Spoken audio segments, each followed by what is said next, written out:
Related to the Lighthouse. This is July 18, 2015, and we are looking at the tree and its fruit. And when I woke up this morning, the Lord reminded me that there are many wolves in His flock. And this testing will reveal them. He's calling you to be obedient. So I'm going to read these verses to you real quick, and then I'm going to tell you what the Lord spoke. Listen closely. There's no more time. Please listen closely.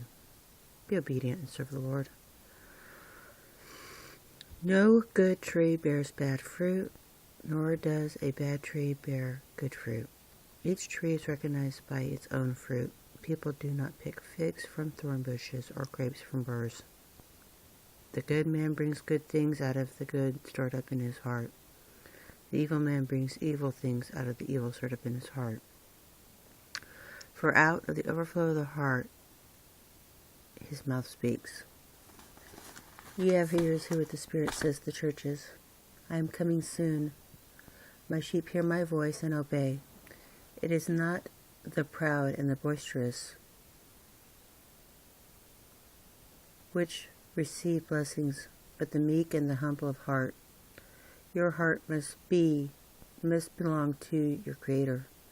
You must not walk in your ways, but those of the Lord. Destruction is coming on the land.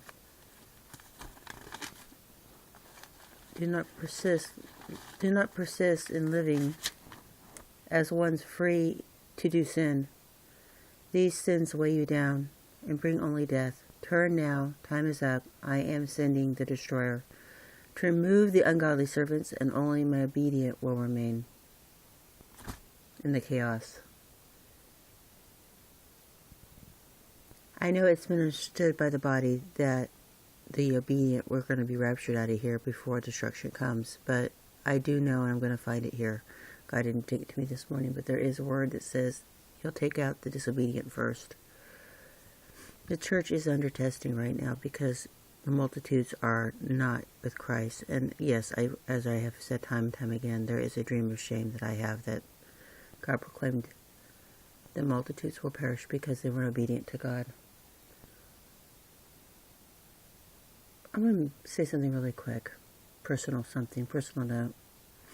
I was over at my dad's, and there was a gentleman there who, I'm telling you this story so you have to understand the condition of the body, who said he believes Jesus is Lord, and then persisted to tell me that he had new information and understood about the aliens and how aliens have been throughout the history of the earth, how they've been here even during Egyptian time.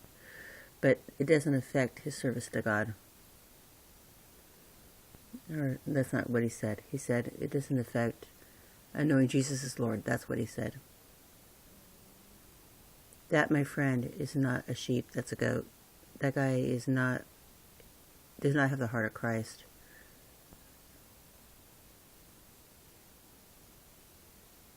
You know that I'm sorry guys. You know that Jesus is Lord, but so does Satan. Satan knows that Jesus is Lord. And he hates him. And he hates you. Knowing Jesus is Lord does not give you to heaven. Giving all you are and all that you have and focusing on Him and trusting Him in everything you do gets you to heaven. It's a very narrow.